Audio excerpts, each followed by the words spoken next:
नमो तस् भगवतो अरहतो सम्मा सम्बुद्धस्स। नमो तस् भगवतो अरहतो सम्मा सम्बुद्धस्स। नमो तस् भगवतो अरहतो सम्मा सम्बुद्धस्स। बुद्धं शरणं गच्छामि, धम्मं शरणं गच्छामि, संघं शरणं गच्छामि।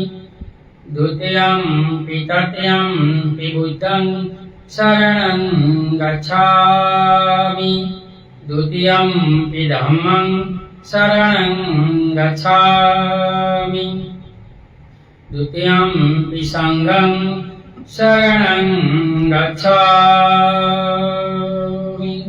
इति पिसो भगवा अरहं सम्मा सम्बुद्धो विद्याचरण संपन्नो सुगतो लोकविदु अनुत्तरो पुरुषधम्म सारथि सत्थ देवमनुष्यानं बुद्धो भगवन्। यशवाखातो भगवता धम्म संदीक्षिको अकालिको एहिपासिको औपनायिको पच्यतं वेदितभूभ्युतो हेति। सुपटिपन्नो भगवतो सावकसंगो हुजुपटिपन्नो भगवतो सावकसंगो न्यायपटिपन्नो भगवतो सावकसंगो सामीतिपटिपन्नो भगवतो सावकसंगो। यदिदं चत्वारि पुरुषयुगानि अष्टपुच्छपूगला एष भगवतो सावकसंघो आहुणेयो पाहुणेयो दक्षिणीयो अंजलिकरणीयो अनुत्तरं प्रियं खेतं लोकसाधि। साधु साधु साधु। वर्षावास में अमर बोध विहार सुरेंद्र नगर गुजरात से विश्व पथिक श्रेष्ठी भगवान बुद्ध और उनका धम्म पढ़कर आपको सुनाते। तीसरा भाग का तीसरा का पेपरा भाग 8वां। अधम क्या है? इसमें 8वां धम्म की पुस्तकों को गलती की संभावना से परे मानना अधम है। ब्राह्मणों की घोषणा थी कि वेद न केवल पवित्र ग्रंथ है बल्कि स्वतः प्रमाण है। ब्राह्मणों ने वेदों के स्वतः प्रमाण होने की घोषणा ही नहीं दी बल्कि उन्होंने वेदों को गलती की संभावना से परे माना कि वेदों में कोई गलती नहीं है, ये भगवान की वाणी है। इस विषय में भगवान बुद्ध ब्राह्मणों से सर्वथा विरोधी मत रखते थे। उन्होंने वेदों को पवित्र नहीं माना, उन्हें वेदों को गलती की संभावना से परे नहीं माना। उन्होंने समकालीन कई दूसरे धर्म उपदेश का भी यही मत था, लेकिन बाद में या तो उन्होंने अथवा उनके अनुयायियों ने अपने अपने मत को ब्राह्मणों की दृष्टि से आदत बनाने के लिए अपना बुनियादी पक्ष छोड़ दिया। लेकिन भगवान बुद्ध ने इस विषय में कभी समझौता नहीं किया। भगवान कहते हैं कि धम्म की पुस्तक में तो गलती हो सकती है, वेद भेद है, कोई ईश्वर के लिखे हुए नहीं है, मनुष्य के लिखे हुए, ऐसा बुद्ध का कहना है। 23 सूत्र में भगवान बुद्ध ने वेदों को जल विहीन कालांतर कहा है, पथ विहीन जंगल कहा है, वास्तव में विनाश पथ कहा है। देखो, वेद तो विनाश पथ है, वेद में कुछ नहीं। कोई भी मनुष्य जिससे कुछ बौद्धिक तथा नैतिक प्रयास है वह वेदों के पास जाकर अपने प्यास नहीं बुझा सकता, वो प्यासा रहेगा, क्योंकि वेद किसी के प्यास नहीं बुझा सकता।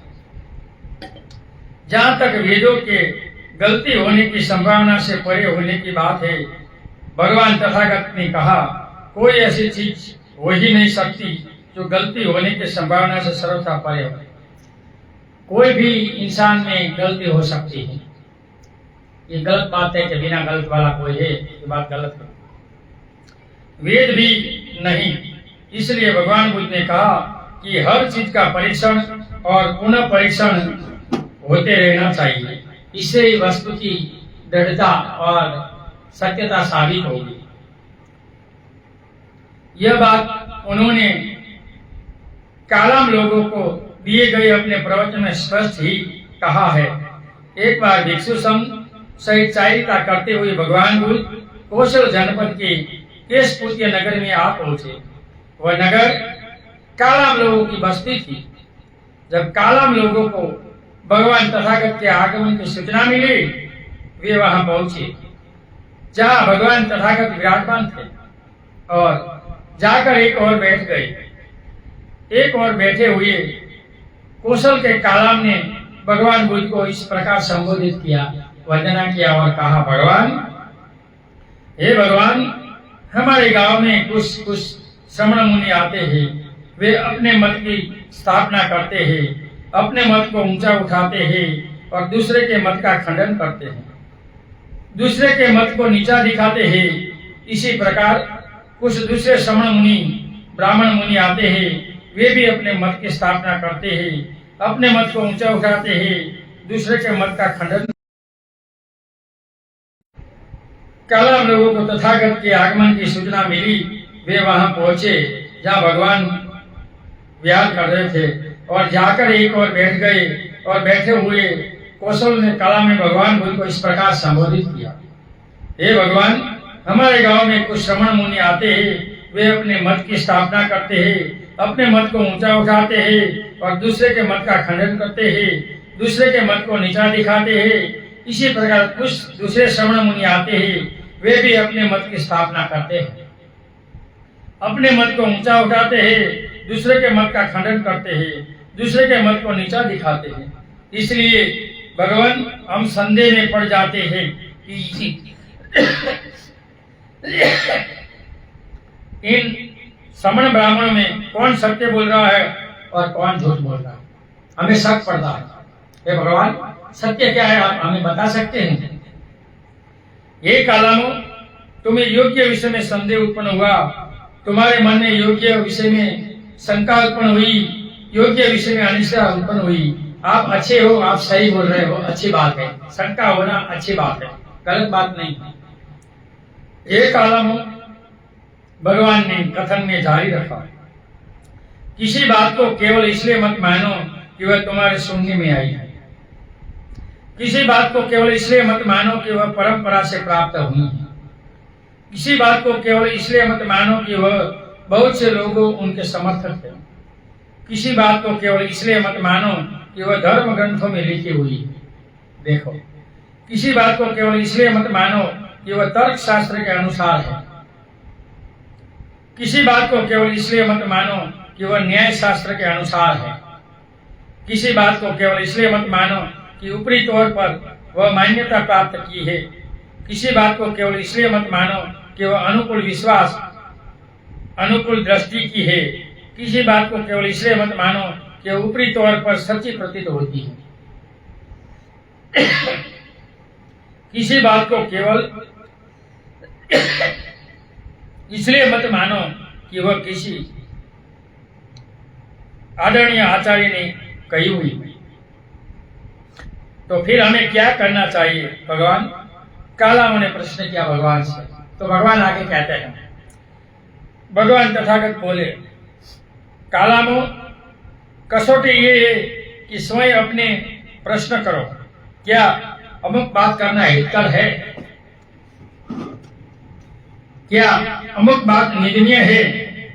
क्या अमुक बात करने से कष्ट और दुख होता है? कालामो, इतना ही नहीं, तुम्हें यह भी देखना चाहिए कि क्या मत विशेष तृष्णा, घृणा, मूढ़ता और द्वेष की भावना की वृद्धि में सहायक तो नहीं होता। तो ये धर्म नहीं, ये अधर्म है। कालामो, इतना ही नहीं, तुम्हें यह भी देखना चाहिए कि मत विशेष किसी को उसकी अपनी इंद्रियों का गुलाम तो नहीं बनाता, उसे हिंसा करने में प्रवृत्त नहीं करता, उसे चोरी करने की प्रेरणा तो नहीं देता, उसे काम भोग संबंधी मिथ्या में प्रवृत्त तो नहीं करता, उसे झूठ बोलने में प्रेरणा तो नहीं देता, उसे काम भोग संबंधी मिथ्याचार प्रवृत्ति में तो नहीं करता, उसे झूठ बोलने में प्रवृत्त तो नहीं करता, उसे दूसरों को वैसा ही करने की प्रेरणा देने में तो प्रवृत्त नहीं करता। और हे कालामो, अंत में मैं तुम्हें यही पूछना चाहिए कि ये दुख के लिए, अहित के लिए तो नहीं है। देखो कितनी गहन स्पष्टता भगवान बुद्ध की। हे कालामो, अब तुम क्या सोचते हो?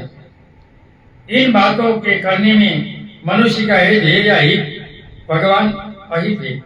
हे कालामो, क्या ये बात लाभप्रद है या हानि? भगवान हानि। ये बात निंदनीय है, भगवान निंदनीय है। विघ्न पुरुषों द्वारा निषेध है या समर्थित? भगवान विघ्न पुरुषों द्वारा निषिद्ध है। कालामो ने उत्तर दिया,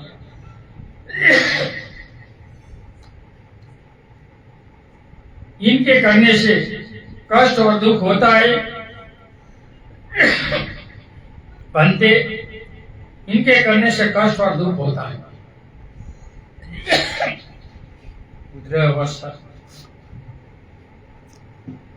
बुखार है फिर भी हम प्रवचन देते हैं, क्या करें, पूरा तो करना पड़ेगा, नहीं करेंगे तो कष्ट रहेगा।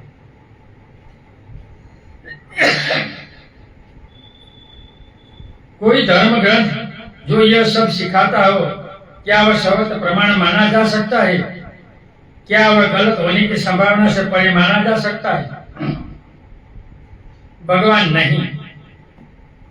लेकिन कालामो, यही तो मैंने कहा है।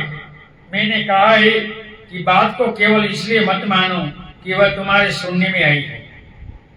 किसी बात को केवल इसलिए मत मानो कि वह परंपरा से प्राप्त हुई है।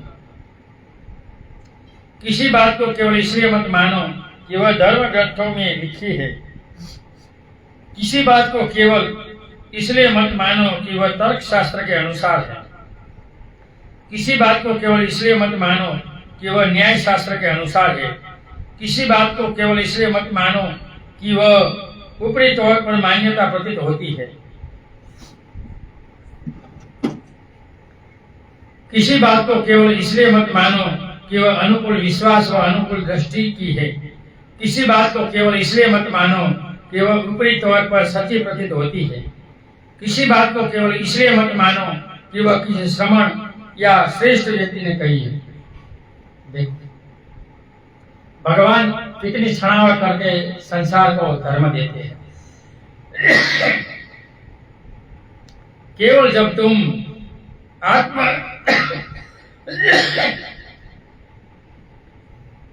केवल तुम आत्मा अनुभव से ही यह बात मानो कि यह बात अहितकर है या ये बात निंदनीय है, ये बात विघ्न पुरुषों द्वारा निषिद्ध है, ये बात करने से कष्ट होता है, दुख होता है, कालामो, तब तुम्हें इनका त्याग कर देना चाहिए। भगवान ऐसे कहते हैं। भगवान अद्भुत है, अति उत्तम है। हम भगवान बुद्ध के धम्म की संघ की शरण ग्रहण करते हैं। आज से प्राण रहने पर भगवान हमें आपका शरणगत उपासक स्वीकार करे। और कालामो जो बुद्धिजीवी लोग थे वो सब भगवान के शरण में गए। इसलिए यहाँ भगवान कहते हैं कोई बात कोई कहता है तो मानना नहीं है, इसका अनुभव लेना। तुम्हारा जगत का कहने वाला के कल्याण हो तो एक्सेप्ट करो, या ध्यान साधना से इनकी अनुभूति करके मानो, बाकी मत मानो। इस दलील का सार स्पष्ट है कि किसी भी शिक्षा को प्रमाण स्वीकार करते समय इस बात का विचार मत करो कि वह किसी धर्म ग्रंथ में लिखी हुई है। इस बात का विचार मत करो कि वह तर्क शास्त्र के अनुकूल है। इसी बात का विचार मत करो कि वह ऊपरी दृष्टि से मान्य प्रतीत होती है। इस बात का विचार मत करो कि वह अनुकूल विश्वास या दृष्टि की है। इस बात का विचार मत करो कि वह ऊपरी दृष्टि से सचित प्रतीत होती है, तथा इस बात का विचार न करो कि वह किसी आदरणीय आचार्य की कही हुई प्रतीत होती है, लेकिन इस बात का विचार करो कि जिन मतों को या जिन दृष्टि को तुम स्वीकार करना चाहते हो, ये हितकर है या निर्णय है या नहीं है, या कल्याणकारी है या अकल्याणकारी है। अपना कहने वाले और जगत का कल्याण है तो ही वो बातों को स्वीकार करना चाहिए, बाकी बातों को फेंक देना चाहिए। केवल इस आधार पर कोई किसी दूसरे की दी हुई शिक्षा स्वीकार या अस्वीकार कर सकता है, तो भगवान ने इसलिए कहा कि कोई भी धर्म अधर्म को तुम अस्वीकार कर सकते हो। यहाँ ये बात पूर्ण होता है। मेरी तबीयत भी ठीक नहीं है, उधरस भी लग रही है, तो यहाँ हम समाप्त करते हैं और कल पढ़ेंगे। नमो बुद्धाय। ऑनलाइन सुनने वाले सभी लोगों को सुने हुए धर्म का पुण्यानुमोदन करते हैं। सुने हुए धर्म से आप सभी लोग सुखी हो, निरोगी हो, आपका कल्याण हो, आपका मंगल हो। ऑनलाइन सुनने वाले सभी लोगों को समझाने का मैंने प्रयास किया, इसमें किसी को दुख लगा है तो क्षमा करना। नथि मे शरणम अयम बुद्धो मे शरणम वरम एतेन सत्यवाजेनम होतु मे जय मंगलम। नथि मे शरणम अयम धम्मो मे शरणम वरम एतेन सत्यवाजेनम होतु मे जय मंगलम। नथि मे शरणम अयम संघो मे शरणम वरम एतेन सत्यवाजेनम होतु मे जय मंगलम। नमो बुधाय, नमो धम्माय, नमो संघाय। साधु साधु साधु। सबका मंगल हो, सबका कल्याण हो, सब सुखी हो, सब सुखी।